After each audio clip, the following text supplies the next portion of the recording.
R.I.P. Mark Fisher. We lost Fisher tragically in 2017 in the only way I think he could have gone. I would have been really interested to see what he thought about my band. Shut up, Maddie! If only trans women knew how to make music before 2017. Look, I promise I won't be crass about Mark Fisher's death anymore. Starting now. I will touch on it briefly later, but for now, we are here. Welcome, and you, dear viewer, have already been presented with two claims. One from Fisher, one from me. The first claim, music is cooked, and has been cooked for like a really long time now. Second, Addison's self-titled debut holds the answer, but I'm not going to tell you what it is yet. At the start of the 2025 album Addison, we first hear ex-dance TikToker Addison Rae speak the words, "Take a bite of the Big Apple," a phrase which creates direction for the rest of the album. Addison is searching for purpose, and her primary strategy in this searching will be consumption. Her consumption of culture within the song New York also carries a rejection of the spiritual, her religious rituals. The apple is bitten. The location for truth and meaning has shifted. Consumption is leading us somewhere. We must follow to see if it leads us to the answer. Immediately after her proclamation, Addison's voice becomes distorted, backed by synths with the airy flow and cadence of a church organ.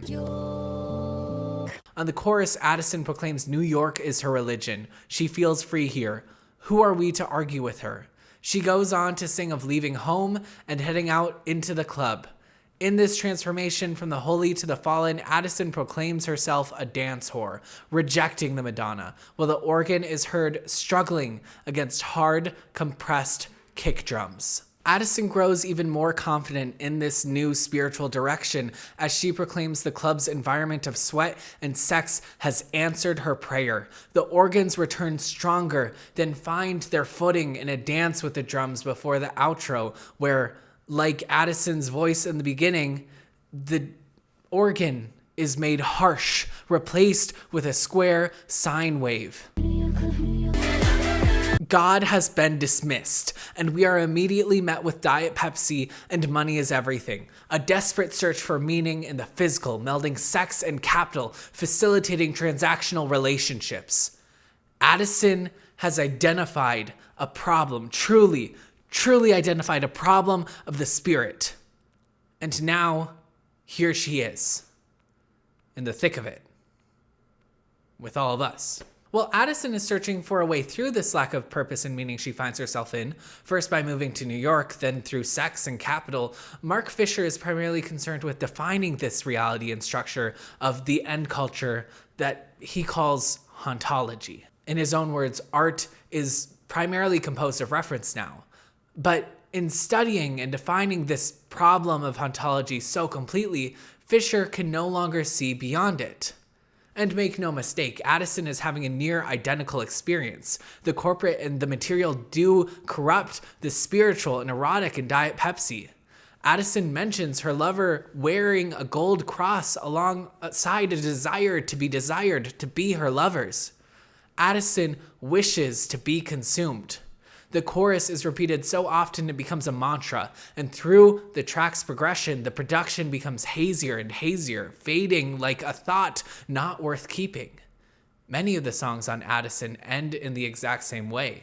If not with failure, then certainly only marginally closer to the answer. Addison's physical strategy for meaning making is rooted in the body and our relationship to cultural expectation.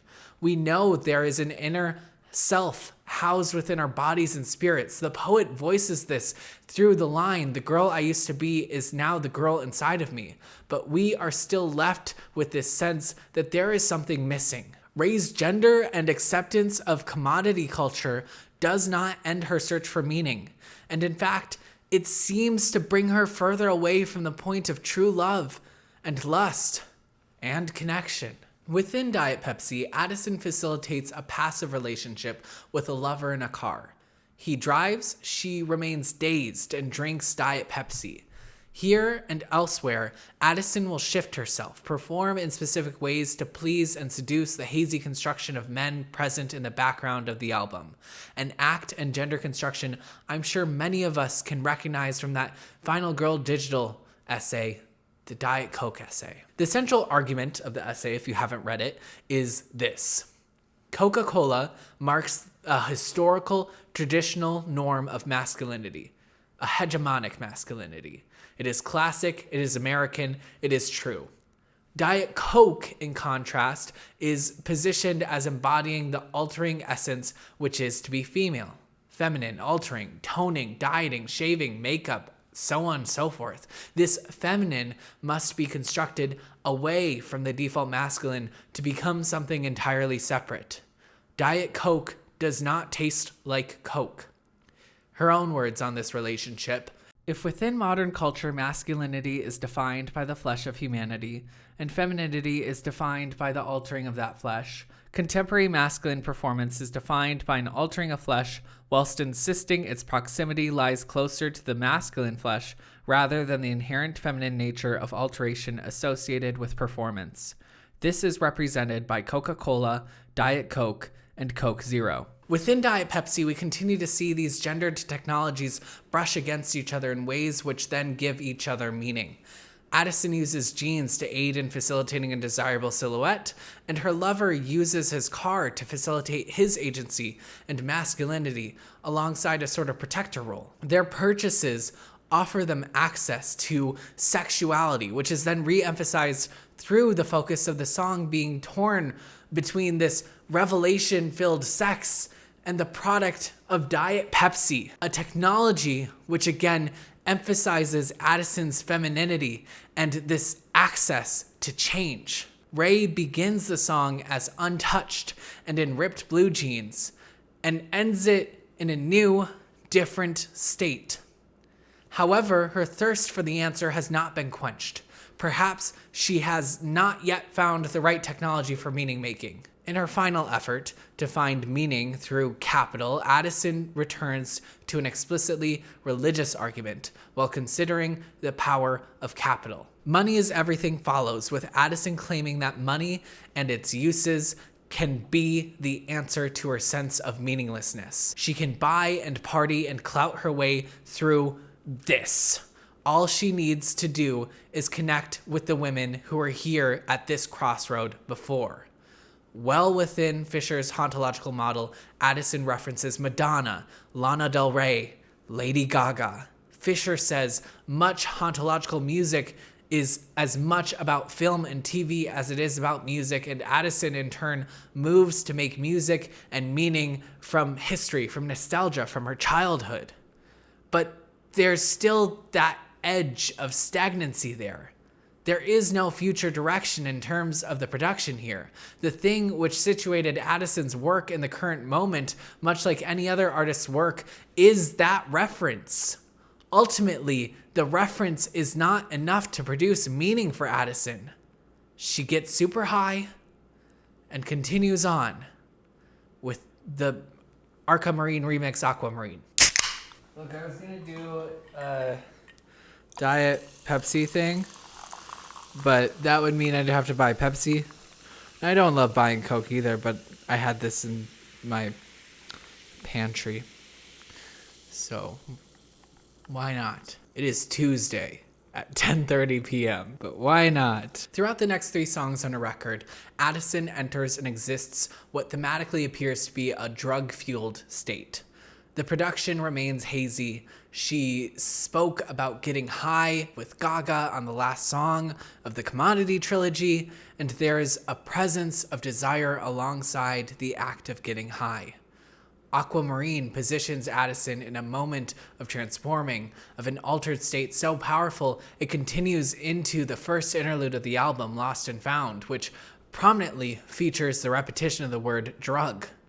Although Addison will rule out drug use in her search for meaning, there is certainly merit in her search. Many people use some sort of physical substance to mitigate the feeling of dread and directionlessness our scholars are presenting in their works. Like Ray, Fisher also grapples with the pros and cons of substance use in response to his experience of an economically driven meaninglessness. The problem with drugs is that they only put the alien parasite entity equals His Majesty the ego equals the thing that calls itself you to sleep. Their dissolution of the ape is temporary, all too temporary. And after a while, the neural battleground, what you are fighting over and what you are fighting with, i.e. the only resource you have, is itself damaged. Ape has its way with you as you are dragged/drugged into permanent low to deep level depression. Substance use, Addison shows us and Fisher argues, can only take us so far. The scholars remain unconvinced in the power of the altered state, which echoes the Diet Coke experience that has already failed us. Diet Pepsi experience has already failed us. But also, some people don't like this argument. The Revolution Will Not Be Sober is a zine by scholars and activists Zoe Dodd and Alexander McClelland, written in 2016. Like other works I've previously covered on this channel from the same time period, I don't think it's very good. The zine is positioned to argue two things. First, drug use should be decriminalized, and we should do what we can to emphasize the autonomy of drug users. Cool. Second, drug use within itself is a radical, revolutionary act. What do you mean? Despite Zoe Dodd's work in street activism and despite the agreed necessity of keeping the sacred human close when working with people who need help, the authors have seemingly removed themselves from the world. The authors, as they discuss autonomy, argue against the necessity of sober spaces and argue for the decolonial understanding of substance use devoid of ritual, community, and presence. In turn, they recolonize and fetishize an indigenous memory to argue for the right to get high, a right close to an anarchist duty in the zine. In the second premise, the authors argue that this position of the drug, one's dependency on it, is actually a positive moral thing in a capitalist economy. The need is good. In their own words, maximizing our own pleasure by getting high can be a political imperative when we live in a society that is organized around viewing our bodies and minds as a form of capital. Under a capitalist logic, pleasure as an end unto itself is often viewed as dangerous. Because sometimes it is. That's dumb. They're dumb. Now, I'm all for desire as well as emphasizing autonomy as much as possible in my politics, which is why I have another issue with their argument. This act of drug abuse must necessarily become disconnected from the commodity and trade channels necessitated to bring these substances to one for recreational use. And any synthetic drug designed and popularized through the exploitation present in our modern capitalist-driven economic system must be dismissed. Don't worry about it. I'm sure the authors have a meaningful argument for the recreational dependency of meth and Oxycontin and Adderall and ketamine and distilled liquors. I think what frustrates and disappoints me most about this zine is that I am and will always be a drug-dependent person. I require a specific regulated medication to keep me alive and engaged in society. I also take vitamin D supplements because my doctor told me to. Take it from me. Dependency does not create meaning. Dependency does not facilitate change. Dependency is not a good or moral thing. At its best, it's amoral and kind of a bummer. It is the action that matters, your survival in order to accomplish that action, which is valuable, the action and the presence, which facilitates change. Wait, we're still going? There's a second part to this, sorry. I bet I could overlay that with footage from the Hunger Games. There has to be like Haymitch burping, and I have to find that I can find that easily, right? No, actually, you can't find that easily. Put up how long it took me to find Haymitch burping online. It looked like 5 minutes. So why are you here then? I think the obvious cultural touchstone for this conflict of dependency would be Haymitch from the Hunger Games. After experiencing unspeakable violence from the state, Haymitch self-sedates with alcohol, creating a dependency, but allowing him to survive 25 years of horror and isolation until the moment arrives for revolutionary action and progress. Importantly, in the novel, when this moment nears, Haymitch is asked to get sober and does so. He stays sober throughout his revolutionary action, but remains dependent on alcohol after the revolution is over. There is a clear argument that if his environment didn't require it, Haymitch would in fact have remained sober, removed and absent from the black market distilled liquor used only as a response to his tyrannical harm. And Haymitch isn't an outlier. The exact same thing literally happens in 1984. Haymitch becomes sober because he knows his alcoholic dependency leaves him irrational and unhelpful. He knows this will hinder revolutionary action. He knows this substance is instrumental. The only reason he uses it is because he needs it for survival, which in turn fosters that dependency. But again, I remind you, his most important work is done sober. When he is drunk, he has a tendency to make questionable decisions, often at the expense of his friendships and associations, and all too often makes sweeping statements without consulting others who might temper his most outrageous alcohol-fueled assumptions.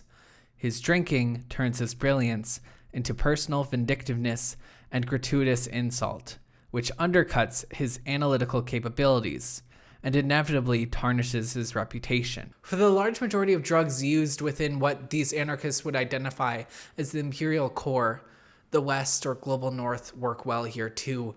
There is a stark removal from tradition and the cultural practices which relegated and specialized substance use.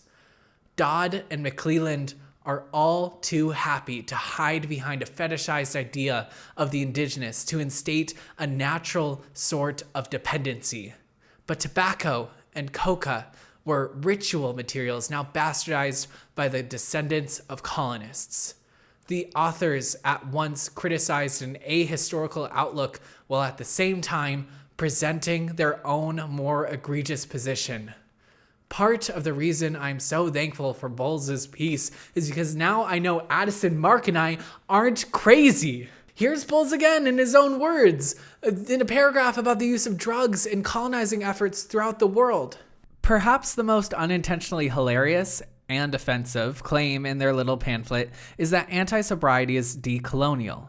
This flies in the face of the amount of damage alcohol and more recently meth has done in indigenous communities throughout the colonized world. Part of that devastation has been deliberate colonial strategy. Fucked up people are useless in a fight. Increased dependence on handouts, food, drugs, means less time for resistance. Stupefied adults can't maintain traditional cultural structures and values. Now, there is a rooted desire-based imperative which leads Addison to drug use in this album.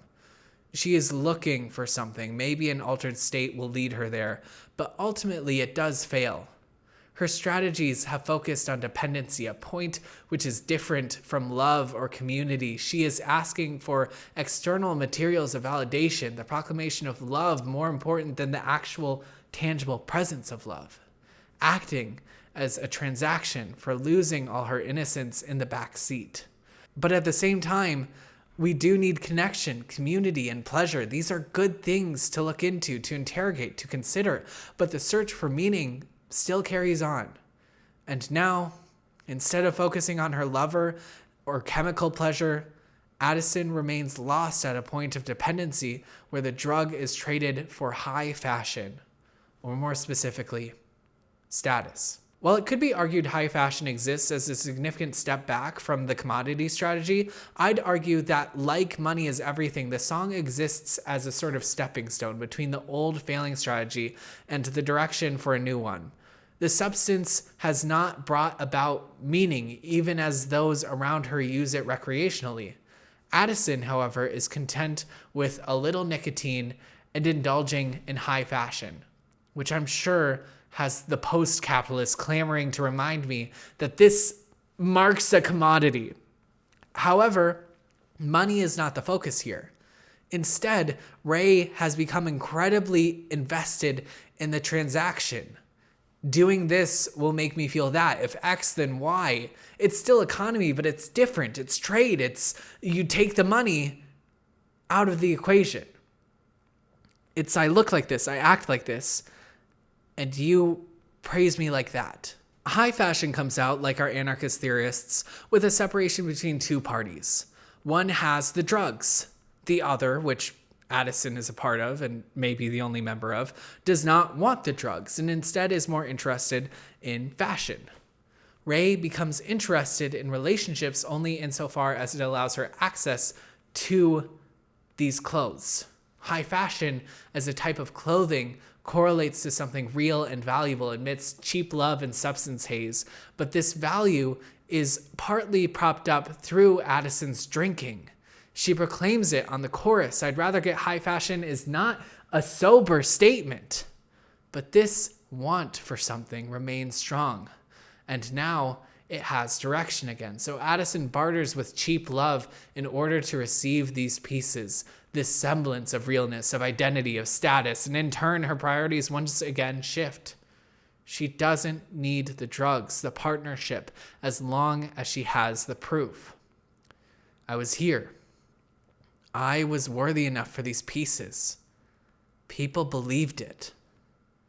My clothing, this clothing, that's the truth. It holds the truth. It is the truth.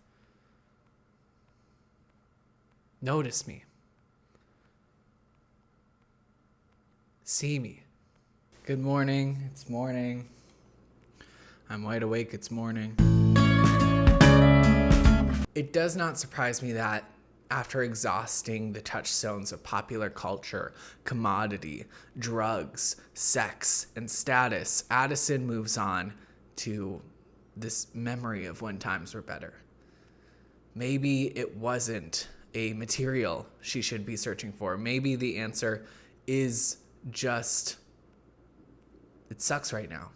It sucked less back then when summer was forever. At the moment Addison is writing, our political outlook is clouded by a difference in history and mythology. History is what actually happened in my country as recorded by our ancestors, which isn't definitive, but is pretty good at housing perspectives rooted in experience. Mythology, on the other hand, mythology is a corrupt aspect of that history that is both vibes-based and rooted not in what people were actually feeling in a before time, but what they are feeling now. In pop fascism scholarship, we would call this bad. It simplifies, it minimizes, it asks for no further consideration because it requires no further consideration in order to happen. Addison seeks to carry out this history, but also gets sidetracked by this often political mythology. At the end of Addison's Summer Forever, our love interest continues to remain as transparent as possible, but immediately launches into a dialectic against Addison, where Ray desperately wants to believe in the type of love her lover experiences. So she simply does. Or at least acts like it. Loving's hard. My parents said it. Yours said, second time's the charm. I never thought I'd find someone easily. Now I'm wrapped up in your arms, and it feels just like a dream. Friends said I disappeared. I blame it on the things we do. This performance, in turn, dissolves completely over the course of In the Rain, as Ray details the end of a relationship, presumably the relationship we just heard about. Loving remains hard, and there's no need to mention a third time. Addison remains alone in the narrative as well. Friends still disappeared within the track's lyrics. Now left completely alone, Ray begins to care increasingly about the ways she presents herself to the world, only crying when she can't be seen crying. Misunderstood, but I'm not gonna sweat it. Isn't it all for the show? Keeping a smile on my face for protection, turning my tears into gold. Positive affect becomes a mode of cultural currency, and in her journey to distill this cultural capital into meaning, Addison shifts away from the objects of performance to the performance itself. It does not matter if she keeps the right men or drinks the right drinks or wears the right clothes or does the right drugs, as long as the audience believes you did. The audience needs to believe in you. But this belief is not the answer. Addison knows it, and we know it too. Famous Gun by Addison Rae and Exiting the Vampire Castle by Mark Fisher both explore and grapple with this concept of being known outside of an immediate community, but only one of these works cracked the Billboard Hot 100. Get good, Mark. Fisher is concerned with the notion that infighting kills revolutionary thought, action, and response, rooted in a point of identity-based failures by people who hold more privilege by consistently stifling and breaking class-based coalitions that enact political change. Word salad. These folks, Fisher argues, comprise the Vampire Castle, a guilt-driven, bourgeoisie-aligned political object more focused on clout than the positive change a coalition formed under.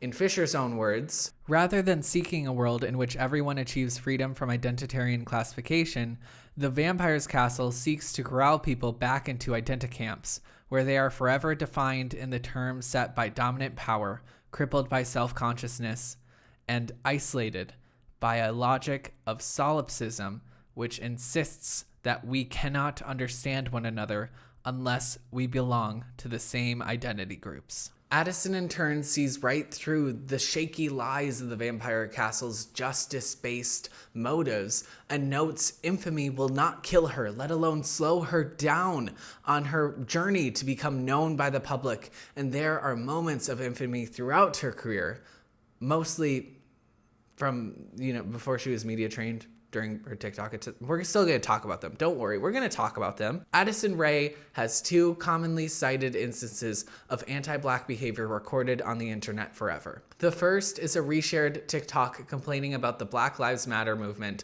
from when she was 15. And the second is just her consistent failure to credit Black creators of dances she performed on TikTok. Neither of these were great. Both were apologized for.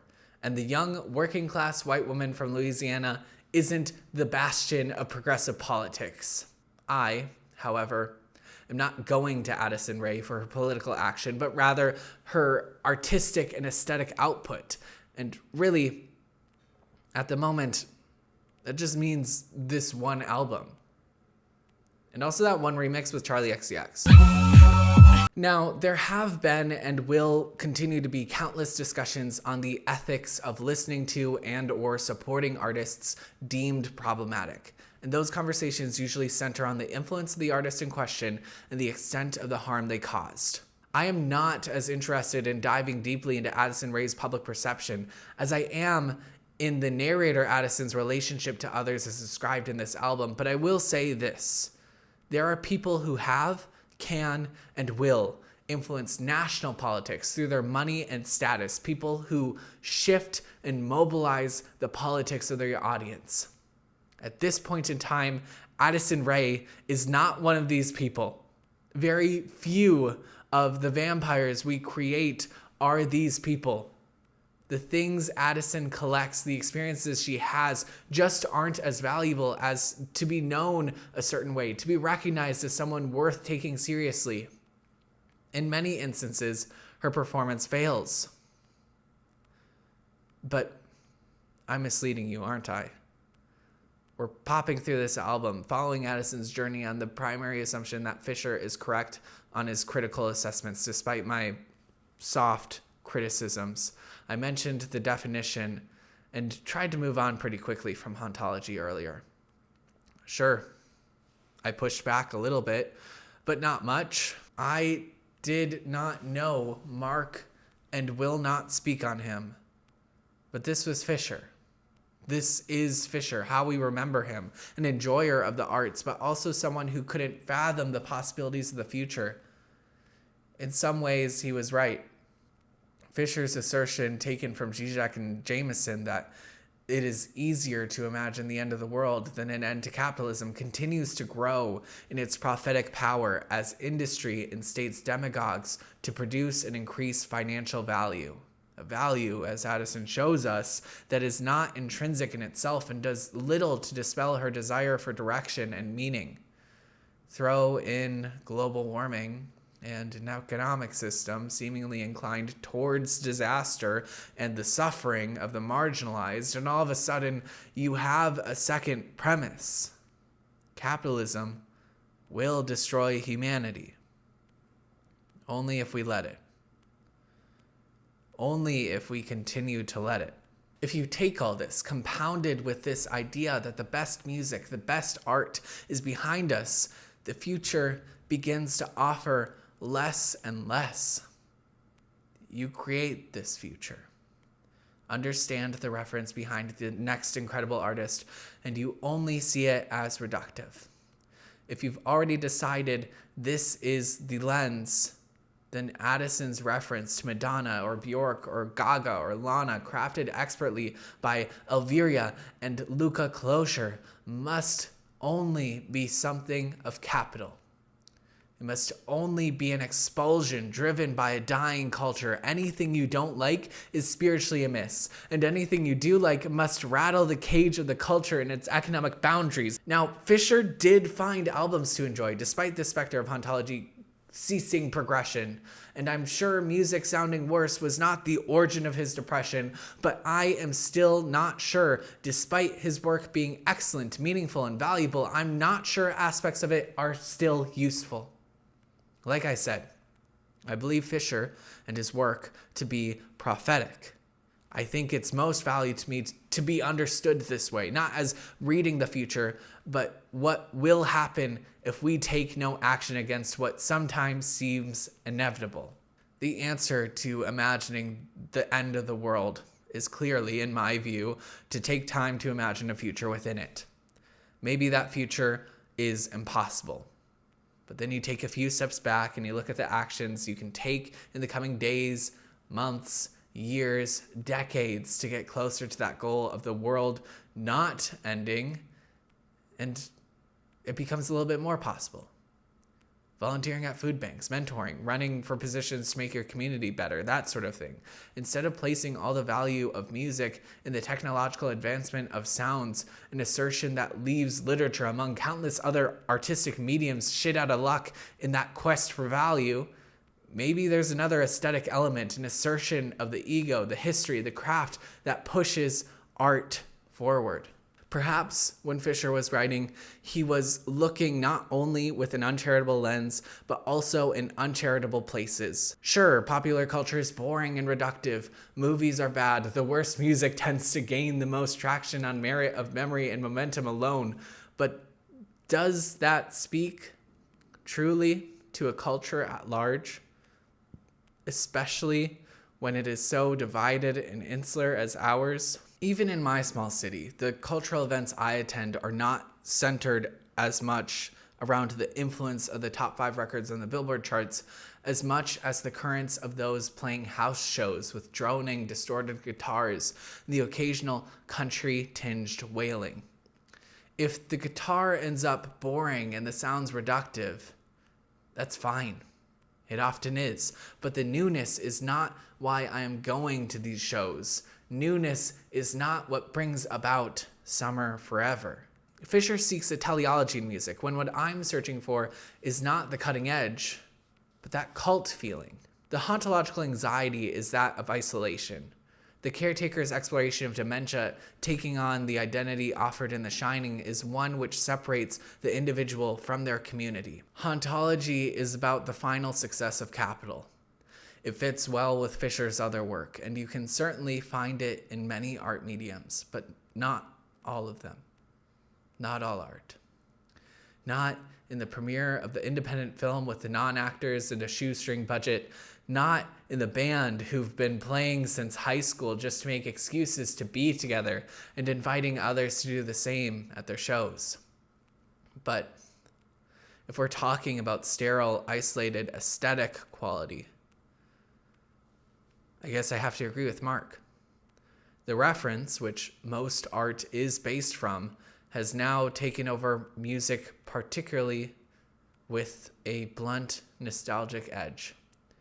As a whole, the product has become less important than a vibe. In his own words, from a Crack interview, The thing about retro is very interesting because there have been retro groups for a long time, certainly at least as far back as the early 70s. But the thing is, at least then they were positioned as retro, whereas something like the Arctic Monkeys, there is no relation to historicity. They're clearly a retro group, but the category of retro doesn't make sense anymore because it's retro compared to what? Fisher goes on to divide music into two categories that I think gets us closer to this cult feeling. On one end, he puts Arctic Monkeys as a symptom of the culture. On the other, he puts burial as the diagnosis. A work is either reductive because that's how it becomes successful, or it's deeper, has meaning, is personally revelatory to Fisher. He concludes that this is what music was now, some specter of the past whose most successful efforts were based on admitting the songs are ghosts, are lost futures, situated in the past, regrets of capital. But despite the thoughts of others, I just don't hear that when I listen to hyperpop. I was only half joking at the start of this essay with my comment about hyperpop. Like, yeah, there are groups rooted specifically in recycling dub, but as someone who listened to Atari Teenage Riot long before 100 gecs, I do think, at least for a moment, there was a renewed push to make music that sounded like the future. Not the future of the past, but the future now. There was a renewed push to make music that sounded like the future, building off the shoulders of hip-hop's adoption of DAWs and remixing and sampling in order to create what fundamentally seemed impossible before. And look, maybe at this point I am turning nostalgic for Sophie and Yeah Right or Underscores and Danny Brown or simply Pop 2. But what I do know is these sounds were in the margins when I was a teenager, and now Arca has an official remix with a pretty blonde woman from Louisiana. I see work from Jane Remover or Nina Geraci, and I see us all, me the listener included, taking a step back for the ability to then take 2 steps forward. There are still new novels to write to shock their audiences. There are still new movies to film with new visual languages, and there is still a future. A way to progress the future of music. I don't care if it's true, if it's possible. There's more magic in it if I just believe it. If I task myself with finding it. The magic really happens when you start creating purely for yourself. People connect with it so much more because there's something genuine to discover. I seek fearlessness. I want to be honest. I want to follow my gut. My favorite album from last year was Eliza McLamb's studio debut, Going Through It, in which she goes through it. I love it so much that I'm not really going to talk about it anymore because I'm afraid that would ruin it even a little bit. But that's okay, because Eliza McLamb also knows how to write. Times like these is the first moment on the record where we see Addison begin to accept her fate of experience. The fantasies that haunted Fisher haven't offered the purpose, the experience she is looking for either. And in turn, Addison becomes stuck in her thoughts. I know you like when I wear this dress. I feel best when I'm wearing less. If I dye my hair bleach blonde, maybe then I'll turn you on. Do I eat what I want tonight?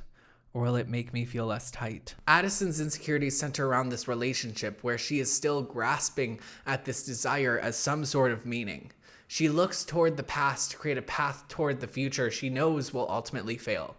Yes, she is wearing this dress he likes, but it still does not turn him on. Addison is left then with a decision on what desire to chase after. The certainty of a meal tonight or the hope of seducing her partner. To quote the artist herself, Addison is viewing herself, watching the construction of the trap she is both building and could stop on some level at any moment. She realizes there is no escape, no clear path which avoids this impossibility of being known as Addison. All her paths forward have dissipated, and so I wonder, where could she possibly go? During my writing of this piece, I've confused most of the people I've spoken to it about. They've already trapped Addison in their own cages. When I describe her work as a sort of response to this hauntological nostalgia and mythology of America, not in those words, but the gist. Their hearts harden at the name Addison. They think Addison Rae. They can't believe she'd be capable of making art after knowing her exclusively through shit movies and TikToks. They've all relegated her craft to a position of unserious content, which exists as not much else but a few splatterings on a page for a cash grab. Addison, in this way, is relegated to a girl boss, making not even girl music, but girl products. Obviously, I think this is a mistake. In her essay against women's art, McLamb uses a negative review a man wrote about her music as a jumping off point to discuss the infantilizing notion of women's art as a sort of diary-driven stream of conscious presentation of narrative instead of just art with purpose and intention. Despite my personal opinions on Taylor Swift's music and business, it makes no sense to wash away songs like Dear John or All Too Well as autobiographical expulsions. Good enough for the girls, but not for serious music lovers. Swift's work, like any work, should be judged based on its aesthetic qualities and value, how the work and the artists are interacting with each other, not on the perceived primary audience of that work. It's a dialogue between intention and execution, and honestly, the last time I think Swift met this sort of threshold of consistently positive aesthetic engagement was half a decade ago. But I'm not going to write a think piece about how I think Taylor Swift's music is bad and her career should be canceled or whatever. How she's ruining music. I don't think that. Even though I didn't like Life of a Showgirl like everyone else. Sorry, Rolling Stones. Instead of exploring that dialogue, McLamb's critic, as well as Fantano, argue that these women are not making music for an intrinsic value, but an extrinsic means to an end. Her first real major push to grow her brand, I can put it on and, if I'm not really thinking about it, kind of be taken away by its pleasant, gently danceable beats and moody ennui. But I feel like this record really contains no thrills or appeal or depth or excitement or substance beyond that, which is why I'm feeling a light to decent 4 on this record. Fantano seems pretty confident that Addison Rae's move into alt-pop was for business and brand purposes, and McLamb's critic is convinced that she, in turn, is blankly, uncreatively detailing and exalting an exorcism. Or in McLamb's own words, The male critic argued that, for women, let's do away with the facade of pretending we're just talking about artists here. Detailing one's own honest horribilis has clear commercial advantages. The male critic notes that, under a more charitable interpretation, such bold truth-telling offers catharsis, communion, and comfort. The best women artists can hope for, apparently, is to be a warm blanket for other similarly disturbed girls to crawl beneath. In Chris Krause's word, as if the only possible reason for a woman to publicly reveal herself could be self-therapeutic. This is the game of criticism. To convince your reader that your taste is a matter of fact, and the only reason someone may have a different level of enjoyment must be because they are missing something. This is why people listen to Fantano, read reviews, watch videos like these, right? We convince you you're missing something. You decide to believe it or not, and we spend some time evaluating the art object on a new, unbalanced field more removed from your uncorrupted initial experience. My response to Addison's work was a video and a fruitful philosophical exploration. Your response will likely be, at most, to maybe listen to the album for a first or second time. If you agree with me that this record is good and has aesthetic and cultural depth, then we get to ease into our armchairs and feel enlightened. If you disagree at this point, you must disagree correctly, or else fall into the trap of disliking women's art. I've answered the question of why I do like her, and I've strengthened my perspective with a reading that renews and develops the work from my perspective. And so the only question there is left to discuss, to answer, the only question that remains is, why don't you like Addison Rae? Maybe you stand behind her failure to credit the black creators of dances she performed on TikTok. Maybe you point toward a vapid influencer language. Maybe you just prefer the white theater guy rendition of Diet Pepsi. But when my friends say they don't like Addison Rae, it always begins from a position of taste until the moment her identity comes into play. If the music sounded different, people would interact with the artist differently. But Rae, alongside her producers, made a pop album. They made an explicitly feminine pop album, and they made a serious artwork, informed by the likes of Bjork, Madonna, and grappling with personal, cultural, and aesthetic redundancy. Any attack on this artwork's aesthetics must not fall into a criticism of women's art if one can help it. But to rationalize a personal negative taste for this album at present remains vapid. Of course Fantano didn't like Addison. The same man was underwhelmed by Fetch the Bolt Cutters. The people have bad takes. They interact with work in uncharitable ways, especially if culture positions them to be skeptical of the person making said art. At the end of the day, this mode of engagement rooted in expectation and value defining rather than present experience ruins the piece itself. The primary goal of a good critic should be to accurately articulate the value and relevance of a correctly engaged with artwork. If you engage with going through it as women's art instead of indie rock and aesthetically informed by the likes of Death Cab for Cutie and produced by Sarah Tudson of Illuminati Hotties fame, then you're probably closer to how a work ought to be experienced and judged compared to if, say, you were using the art object to make an entirely different point about a trend in music written by women that really grinds your gears because of an inherently misogynistic belief you've taken up and now need to rationalize. If you think this is what I'm doing in my discussion of Addison, nah. Okay, let me explain myself. 30 seconds ago, I said the goal of a critic was to articulate value by engaging with a work the way they are supposed to. This inherently means there must be wrong ways to engage with art, that at least some elements of art are not relegated to the subjective, and a claim like that, especially about art, comes with a challenge. Prove it. Okay, close your eyes. Imagine we are looking at a painting, say Monet's Water Lilies, and someone comes up to it with their eyes closed and starts licking the painting. Did they engage with the work correctly? Did someone who saw a picture of the painting on their phone engage with the work? Did they miss something by engaging with it in these ways? The first bit about licking is from C.T. Nguyen's The Right Way to Play a Game, where he explores the difference between interacting with materials or components and interacting with art. Rules of engagement aid in forming the art itself as a relationship between an artist's object and a viewer's experience. Perceptions serve a very particular purpose. They undergird the possibilities of stable communication. It is these rules of engagement that make art which we are able to connect with. Engagement which, I'd argue, allows the work of art to grow from the object in front of you. I think this idea is most explicit when speaking about conceptual art. So, take a look at this image with two clocks.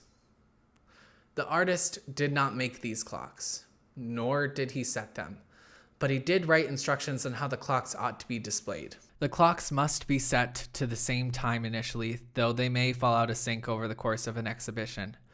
If one or both of the clocks stop functioning, the clocks are deinstalled and repaired, then reinstalled and reset to the same time, allowing the piece to theoretically last forever.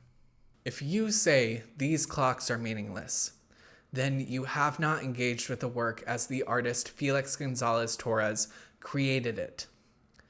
This is untitled, Perfect Lovers.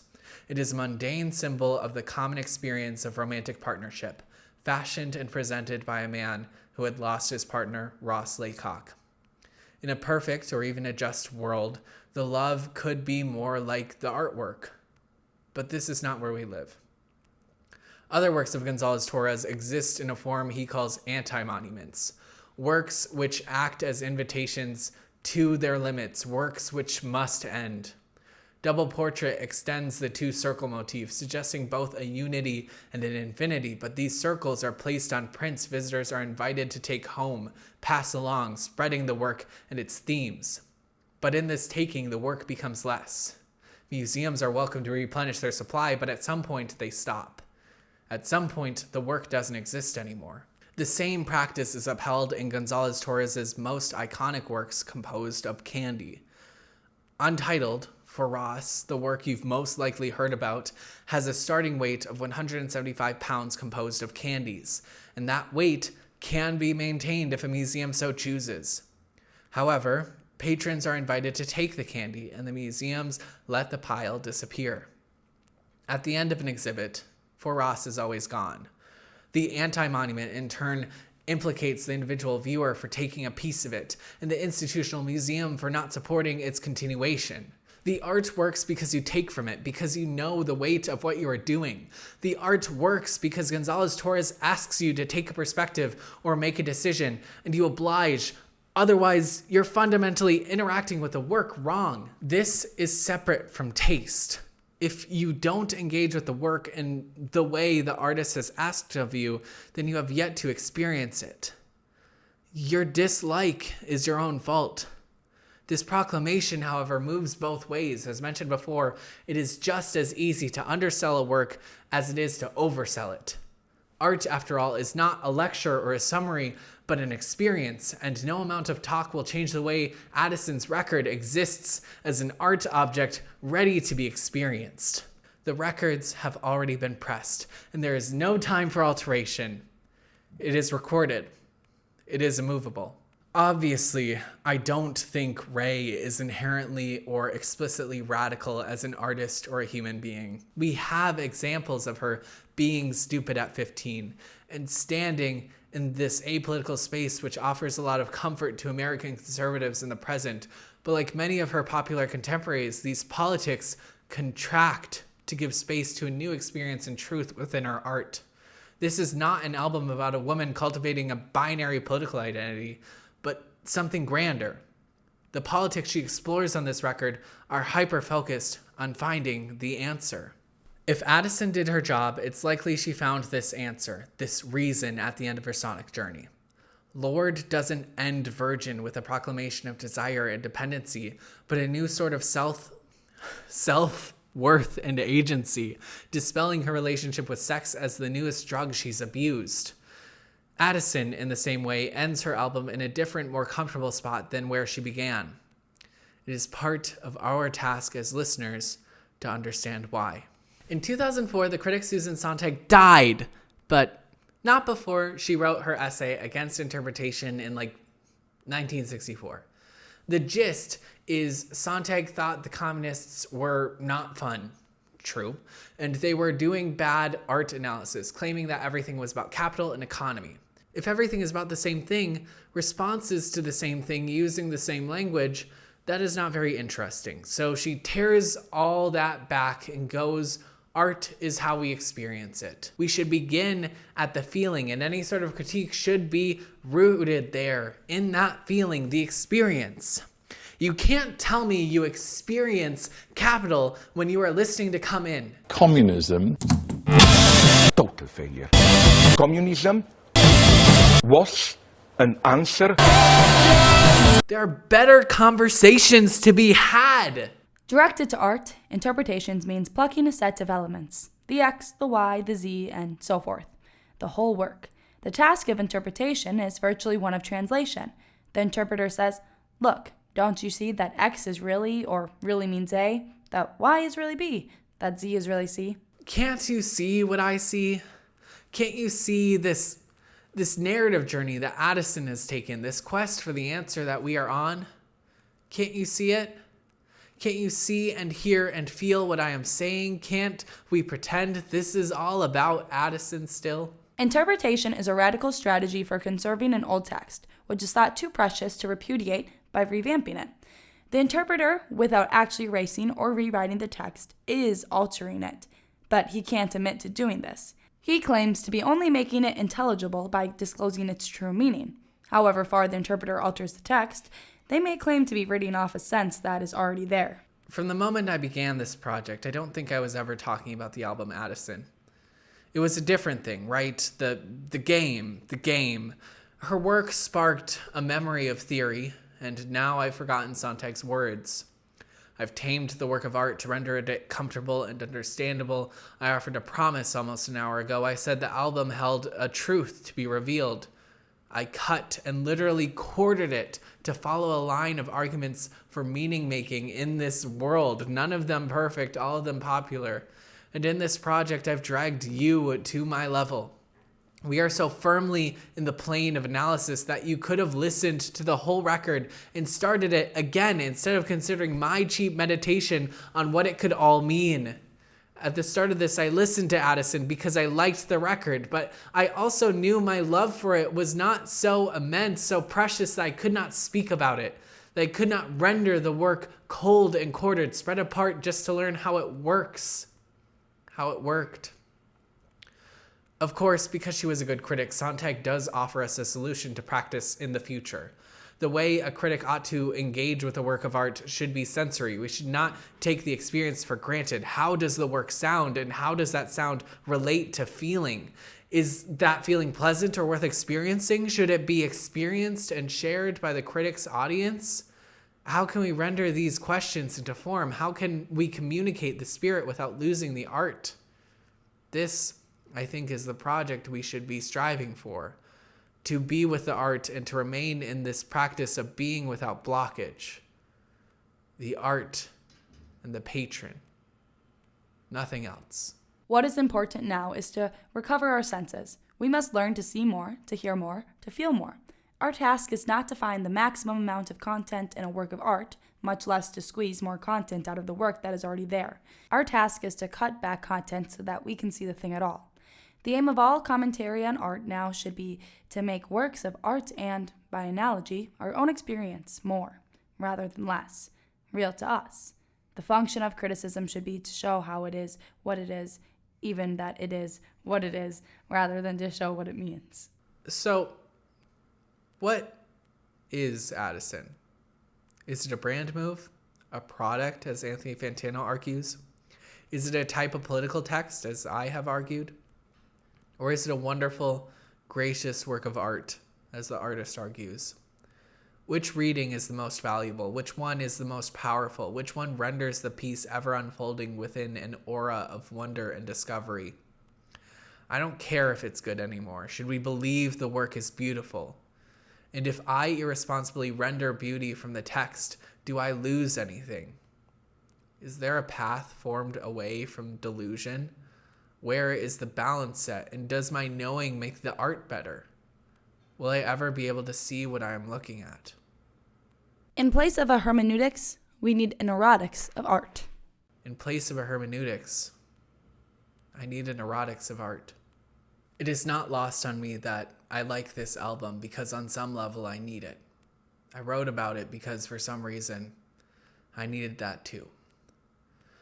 Headphones On renders this need bare. Ray revels in her agency while acknowledging her desires, emphasizing the importance of both in balance. Longing for the impossible, she accepts her fate, surrenders to the moment. Tomorrow can be different, but for now, there is dancing to be done. There are words to be spoken. There is life to be lived, a new day to experience. The production, as it does throughout her debut, Addison, echoes the hazy memory of her generation's childhood, now worn, but luckily carrying the catchy hooks and sounds which take root in memory. Addison, both the artist and the record, proves what many others have explored before. There is a way forward in life and in music. You only need to retrace a few steps to find it. Maybe it's always felt like this. Maybe it will always feel like this. And yet, Ray reminds us the meaning or purpose of this feeling cannot be exhumed from the solitude of a monastery, a mountain, a cave. It is only here, in the mess of things, where we may move forward. It is only here where we may properly dance with each other, to hear and to speak. The greatest strength of Headphones On is how it does not need any aid in presenting its greatness. Addison leaves us no choice. We must pay as little attention as possible to distraction. We must carry on, and we must dance.